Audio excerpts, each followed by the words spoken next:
So this video is just going to be a commentary on the trades that were sent to the mentorship channel and the reasons why I took them. This is going to be beneficial and I'm going to try and do a lot more of these because it's essentially it's the last piece for a lot of you, right?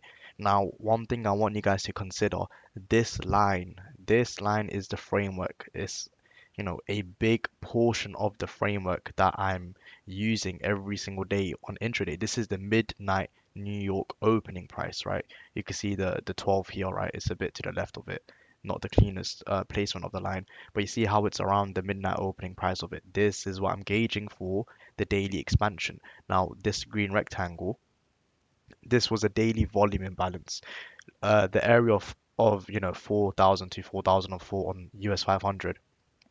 Go on your daily chart and see what that level is. This could be a little homework for you guys, right? You'll see that's a little volume imbalance. Now, this is what I was working towards for, intraday on US 500. Now, these highs here, well, you'll see in the video, right? This was buy side liquidity. Now you see this high, right? And by the way, 1:30 is a start to the PM session. I am waiting for this time. I don't care about what's happening before. 11 marks the end of the AM session, and then you have the lunch period essentially. Buy side liquidity pool to work towards, right? And you see here, this reinforces support and resistance theory. You'll see I type it here, right?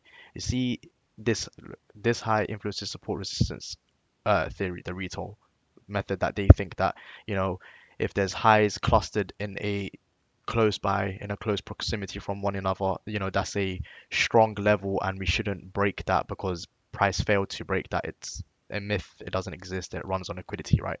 So this is the target that I'm working on, right?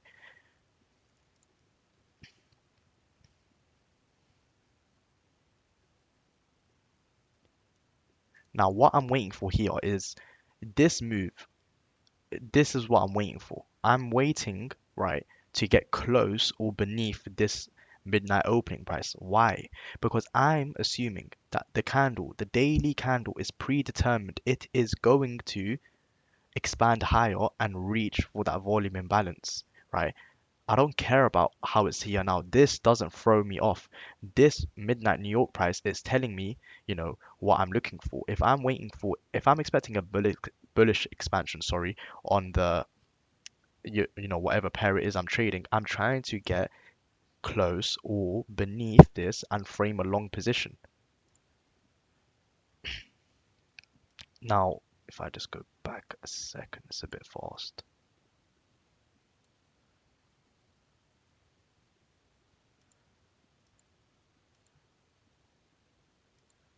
Right. Now you see here, now we're beneath midnight openings price, right? You see all of this, right? All of this choppiness it looks like a headache. It looks like a headache. Now it is a headache if you don't understand where the higher time frame is pointing towards. This doesn't throw me off, right? This is just there to throw off, misguided and uneducated people, right? It could be a lot cleaner, don't get me wrong. However, I know what I'm looking for, and it's a bullish expansion. You see how it's all in the higher time frame narrative. Where is the expansion likely to reach for? Then we're using midnight opening price and we're trying to get close to it. Now you see how we got under it. This is what I've been waiting for because now I'm long, right? Well, I'm trying to get long. I'm waiting for this to get traded under, right? Now you're going to see I say long, it's long territory because we're under midnight opening price. Now we have, we can enjoy a fruitful expansion to the upside. If we're here, we're quite away from midnight's opening price. I wouldn't want to take a trade around here. I'll wait for, a PD arrays close to midnight opening price. I was monitoring this fair value gap, right? You see this intraday array, right? 15-minute fair value gap. It's close to midnight opening price. If we found support there and we could see some sort of open low high close away from it, I could frame an entry off that because it's close to midnight opening price and I'm expecting expansion to the upside. But the best bet is wait for, some sort of optimal trade entry that will take you close or under midnight openings price. This low, this high is optimal trade entry.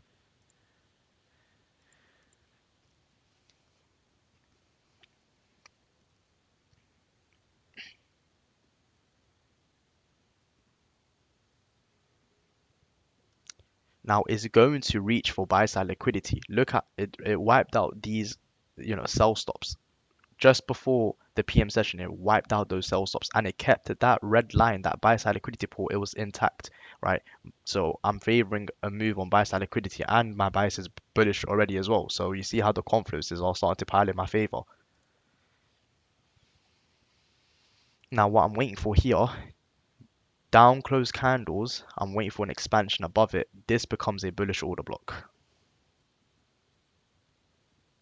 Now look, this is the displacement away. You see two down close candles, a rejection block, and now, you know, we have that displacement away from it. This is a rejection block. Down close candles are order block. Now we're gonna unwind the range. Now, what I mean by unwinding the range, this is a key thing, and this is very, technical, and it can be hard to grasp. If you're new and you're watching this, which you shouldn't be watching this, you're gonna be thinking, what the hell is this guy talking about? The PDRA matrix, all the PDRA matrix is the order from low to high or high to low. At the top and the bottom of the ranges, we find rejection block, and then it's followed by order block, right? And then it's followed by a level of fair value gap. Do you see what I'm telling you here? This is gold. This, what I just told you, is the gem that you're all looking for. Why do we wait for the displacement away from the order block? How do I know this is an order block? A lot of SMC traders, they'll need some sort of break of structure and a high made and whatever to call this an order block. I know from this instant right here, right? This is a bullish order block, right? Because now the range is unwinding. We had a rejection block, we have an order block, and we have displacement, which is fair value gap. What comes after the order block in the PDRA matrix? A level of imbalance, liquidity void, or fair value gap, right? We're now making the range. So in saying that this is the discount of the range, we're going to deliver to a premium now.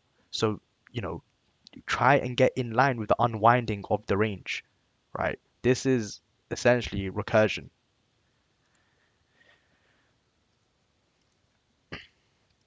Now, I'm using the low of this candle to get in this fair value gap, right? And it's just the open of this down close candle, which is the start of the order block. Now, you're going to see I don't get my entry, and that's fine, but it's still nonetheless a good educational, material to consider. Now, this is what I do intraday, right? As I see this all forming, every fair value gap I outline. Now, given the fair value gap is close to my midnight opening price, I'll take it.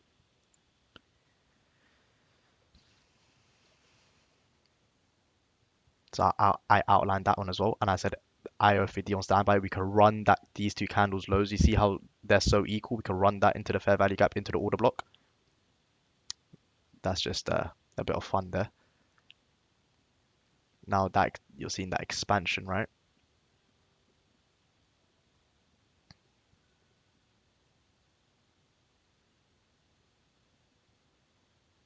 Now again, but this you see how we're getting away from we run away from midnight opening price is a bit. It's for me personally, it's a bit iffy. I think you get the IOFD on here, right? Yeah, right there. That could have been an entry mode. Now that's what I wanted here. Now I flicked through there to see the expansion of, the 15-minute candle because we have 4 minutes left for it.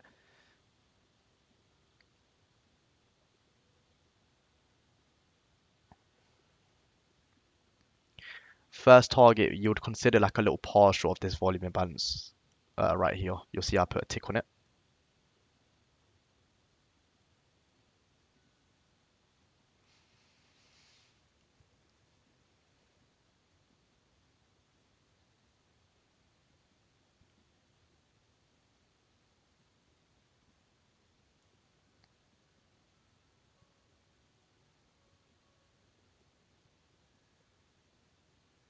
Right there, we fed into that volume imbalance, right? So I ticked that off. This is the target for the day. This is the framework I'm working on. You'll see I'm flicking through the DXY to see if it's moving lower to favor the upside of it. Right.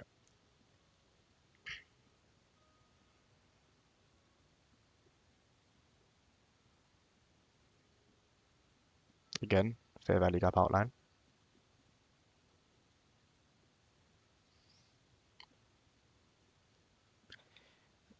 Now this is a key thing here as well.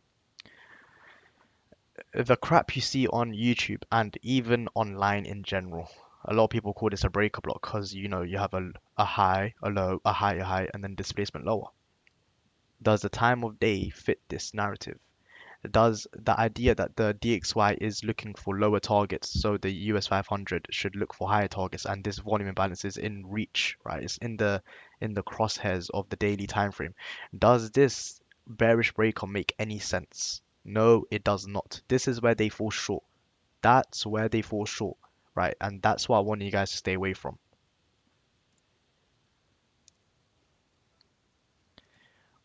Just to go on that, what I said there, this doesn't support any bullish framework for a bullish expansion to the upside, which is favored on the day of this price action.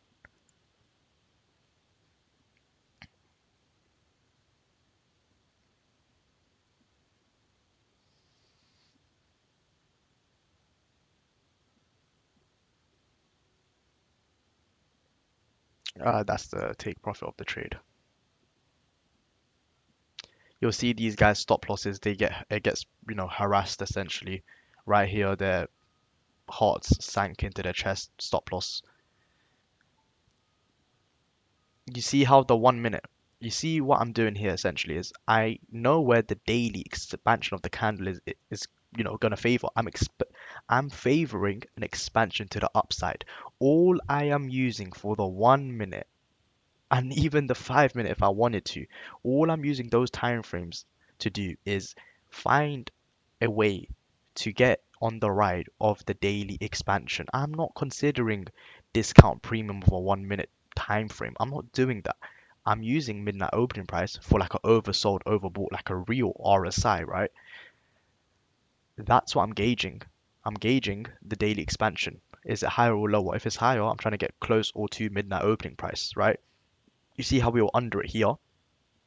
We ran it and retraced close to it. That retracement is what's letting me get in line with it for a continuation trade. Essentially, a London to New York optimal trade entry is that, right? So that was the first video.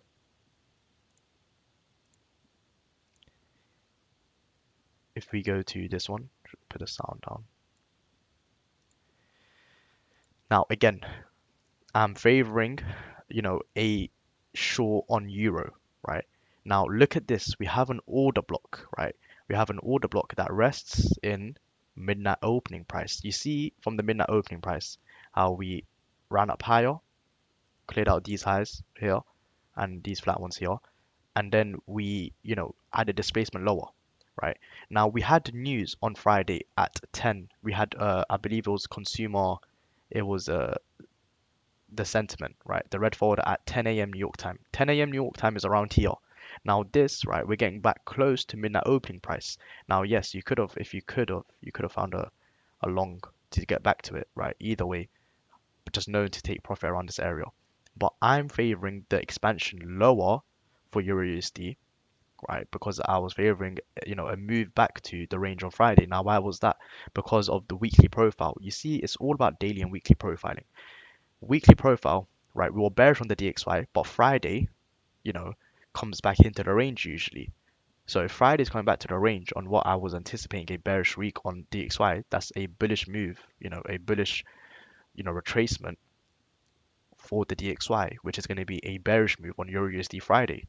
And then I'm using the time of day, which is going to be the London close kill zone. Why did I elect to use the London close kill zone? Because we had the news event at 10 a.m. So 10 a.m. to 12 a.m. or 12 p.m.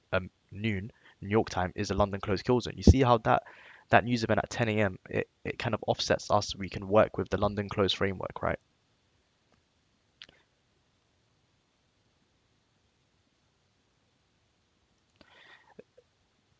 This order block, two up close candles and the large displacement away, and it's at midnight opening price. I love to use the arrays at midnight opening price on an intraday level, preferably especially if this is like a 1 hour fair value gap, right?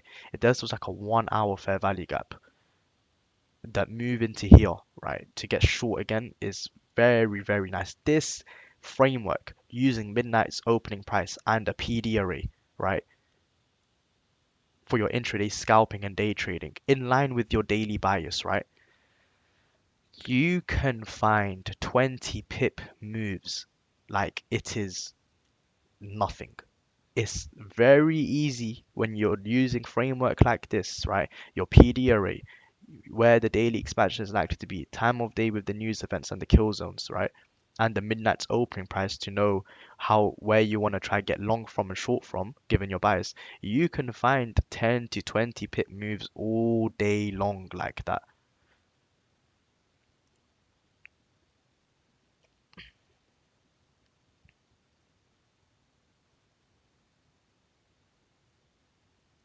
And right there, we'll hit into the trade.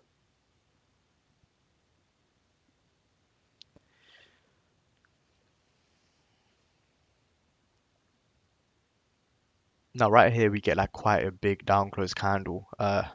Those are just, we'll put that down to luck, right? Well, I say luck, but keep being consistent and sticking to your plan, and you'll get these big candles. I thought, am I gonna run to take profit in one candle? It didn't. You'll see, it actually kind of rejected quite heavy away from me.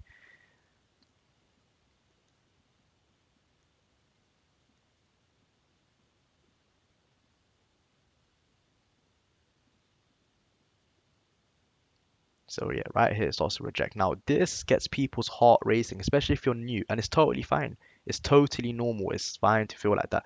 People will think, okay, this is a bullish, that candlestick type trading style, that price action trader. They don't understand the midnight opening price. They don't understand where the daily candle is likely to expand towards. They don't understand nothing. This 5 minute candle that's wiki means nothing. Where was it wicking off of? Nowhere. It's inside of a consolidation as well, right? This was made off of fair value gap or nothing. If this candle was maybe made off of that fair value gap that was down here, then possibly that's quite worrying. This fair value gap around here, yes, that's a bit worrying, but there's no context for that wick, right? Essentially, it's you know you're just waiting for the expansion. This is a clear trend line that's just built up on the 1 minute time frame. Now, all you do here is just wait. You're just waiting and you're managing your trade, right? The stop loss is safe, right? Look at where the stop loss is if you line it. It's at the top of this candle. Now, if it breaks that candle, then I just wasn't, I was wrong. My narrative was wrong. My bias could have been right, but the execution of the trade was poorly executed, and I was wrong. I will have to revisit it and whatnot. And the loss is fine. Losses happen. You will lose in this game. I can tell you one thing for sure, and it's you will lose money. I don't mean you'll lose your whole account unless you trade in a way you shouldn't, which is over leveraged, but you're definitely going to have some losses, and that's fine. That happens, right? No system is exempt from a loss. There's no 100% win system, it, but you can be a trader that can withstand losses, right? You can take a loss on the chin and you can come back better. Now you're seeing the displacement towards this take profit. Now my take profit, I could have had it lower into this kind of the range, but I just need this, this is like a 2.7 R trade. That's all you need. If you can find two and 2.7 R trades in a week with this framework that I'm showing you using midnight opening price, is very viable. You can find 2 R trades very often doing this. It's about consistently finding those trades, right? My philosophy in trading is this, and it's simple. What is sustainable and what is repeatable in trading? You want your business to be successful. This is your business now, trading. You want it to be as repetitive as possible, right? Now, in saying you want it as repetitive as possible, what's more repetitive? Being able to just find 30 pips of the range with a 2R ratio, 15 pip stop plus 30 pip take profit. You can find those a day. Also, it's high risk to reward traders. Is it easy to find 2 to 3R a day? And they'll tell you, yeah, because they're all claiming to make 8Rs, 5R a day, but all you need is 2 to 3R to be very profitable in this game. If you have a 2 to 3R uh, ratio per trade and you win 50% of the time, you're rolling in it. As long as you don't over leverage as you're winning, you'll you'll do well. In a handful of trades, you'll come out on top. Perhaps you'll lose one or lose two, but in the long run, you'll be fine. You don't need a 5R. 5Rs will come, definitely. I could have let this trade run to like a 4R trade. That could have. but I don't need it. All I need is 2 to 3R to be profitable and I'm done. That gives you clarity. Try it for a week. I promise you this is the most sustainable way to do it. 2 to 3R is so repetitive. You know you have confidence. You don't kind of second guess yourself, oh, can I find a 2R trade? But going into the market trying to look for a 10R trade every single day, you're gonna start feeling, that mental fatigue. You will start to doubt yourself because it is hard to find a 10R trade. I don't know where this nonsense even came about from, right? So the takeaway from these videos is this, right? You need your daily bias, right? Which side is that daily candles expansion favoring, higher or lower? This is where your energy needs to be exercised as a day trader, that expansion of that daily candle. And what aids in that is the weekly expansion because the days should expand where the week is expanding essentially, right? Weekly profiling, daily profiling. Midnight opening price, you want to get close. If you're bearish, you want to get close to, or preferably you want to get short above it. Now, when I say short at or above it, I don't mean just blindly doing it. You're waiting for your model, right, to appear around that area. Use the PD arrays close to that area, like I did, that order block there, and it was an OTE. If we go back, right, from here, from this high to this low, we come back into premium. We met with midnight price and a bearish order block. Simple framework, right? So that's going to be it for this breakdown. I'll try to do more of these. They're probably beneficial to you guys. So I'll see you guys in the next, probably the next lesson now. So until next time.